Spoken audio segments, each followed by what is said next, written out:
What do you think about when you think about city architects? Hey? City architects. So you think about housing. Yep. You think about flats.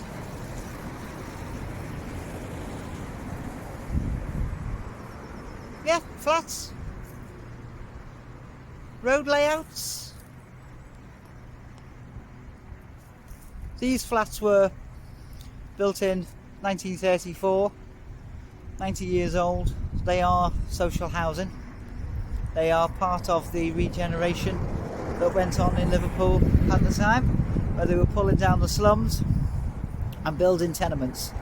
The likes of your Gerrard Gardens, your Carlisle Gardens, your Myrtle Gardens, your St Andrew's Garden, the Bullring, etc, etc. People outside of Liverpool probably haven't got a clue what I'm talking about.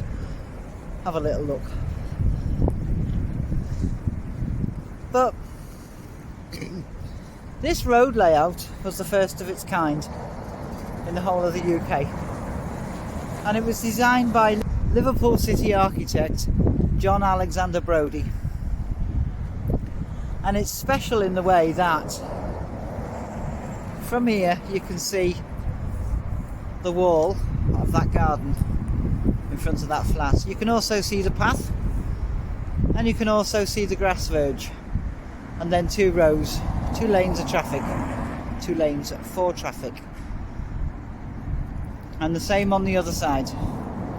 So you have your fence of your garden, so you've got garden space in front of you, then you have a path, and then you have a garden verge, and then you have 2 lanes of traffic going that way. Now at the time this was built for a tram to go down the middle of it. Now, obviously there's no trams now. They were taken away in 1959, I think. Might be wrong. Correct me if I am, by all means. So Mr. Brodie's dream, concept, idea, the reasoning behind... I forgot to put this in. The reasoning behind the path, the grass verge and the 2 lanes was he had the foresight to think that the roads might need expanding. So if the roads needed expanding, they could take away that grass verge without knocking down the houses. Wasn't that good of him? 90 years ago, thinking of that way thing. But what he didn't think of, I'll bet you he didn't think of, because he had planned to have, because these were built as the houses for workers, not homes for families, houses for workers, housing for workers. So you build these social houses, yep, outside the city centre. So you provide a home for them, you provide a house for them, get it right, you provide a house for them. You know, they've got to get back to work, they've got to keep the industry going. So you provide them with a tram. So the trams were there to get the workers back into the city. That worked well, that worked really well for a long time. The problem is cars became cheaper and nearly everybody had a car. So the trams were obsolete, they were costing too much money to maintain. So they got rid of the trams because nearly all the workers had cars. And because nearly all the workers have cars, where do they park those cars? Hey? They either park them on the front garden or on the road, or like in the flats, because there's no parking at the back.